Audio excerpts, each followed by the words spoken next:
Hi guys, I'm Dean and this is another edition of The Inebriologist.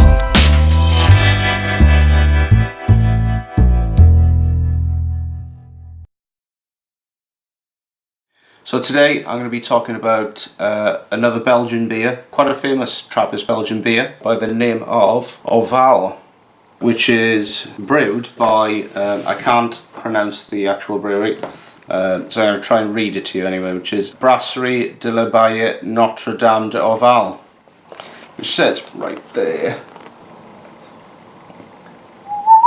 Yeah, so it'd be interesting to try this beer, because out of all the Trappist sort of beers that I've tried quite a few, but I haven't tried this one before, which is, I think it's one of the more sort of world famous Trappist beers, and with the Orval it's not as potent as we got with some of the other ones. So like for example, you know, you've got the other famous Trappist breweries such as Westfleteren, Chimay, Westmalle, and famous, well, as I did in my first beer review, which is Trappist Rochford. What some of these other breweries are known for is quite sort of strong triple and double beers, and then some like the Trappist Rochford that does go up to 11%. And usually, just to let you know, if you do find a Belgian beer that is officially a Trappist beer, it'll say so on the bottle. If you can see it, authentic Trappist product, there you go.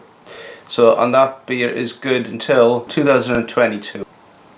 So yeah, right, I'm going to crack it open. Just to let you know as well, I do have another bit of glassware, which I bought the other day actually, just specifically to go with this anyway. So that is the Orval glass. I quite like the stem on it as well, because it's quite chunky. It's got quite a chunky stem on there. You've got the ridges that do go through the rest of the glass as well, which is, so it's really nice. Right, time to open the beer. No, it's not too bad. That's the worst thing that's happened to it. It's just overflown a little bit on there. There we go. So I'll pour it in now.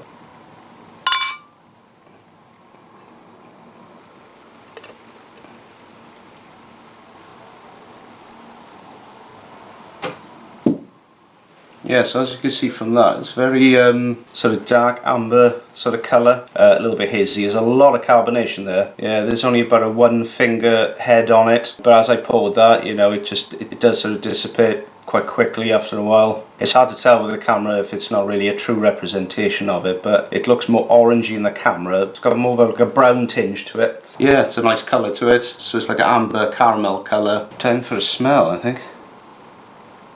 Yeah, I can smell sort of like caramel, sort of like orange peel. It smells very sweet. Yeah, it's got that particular sort of smell to it, like as if it's, you know, they've done it the old traditional ways, and they've been doing it for hundreds of years. Very subtle, sort of like honeysuckle. It's like that very sort of flowery, sort of floral smell of it. Anyway, I'm going to have a little dive in and just have a try of it. Cheers. Wow, the very first thing I got off that was a very sort of bitter quality and very, very tart. As I did take a big mouthful of that, it really is hitting me there. When I said it was like the orange peel that you get from it, you know, the bitter pith that you get with orange, as if that's been left in there, and then it's like really hitting the back of my throat here. And it's a very, very dry finish, unbelievably dry actually, for a Trappist beer, which I thought, usually with these type of beers, they're quite sweet. It's quite interesting as well, because the ABV on it is 6.2%, which is not really that strong for like these type of Belgian beers. And usually, if they're quite strong, they do tend to be a little bit on the sweeter side. It's probably not my best or favourite Trappist beer that I've had. It tastes okay. It's got that very sort of bready quality to it, with the yeast that you get with particular Trappist beers, and just with the residual sugars or something that they've had with it. It's just completely taken up by the yeast. It's very, very dry. There's another thing to add as well to that is as you do drink it and it goes down, it does leave sort of like a spicy sort of lingering flavour, which is quite pleasant because it is quite well rounded towards the end. Again, as it says on the bottle, you know, ingredients, there's nothing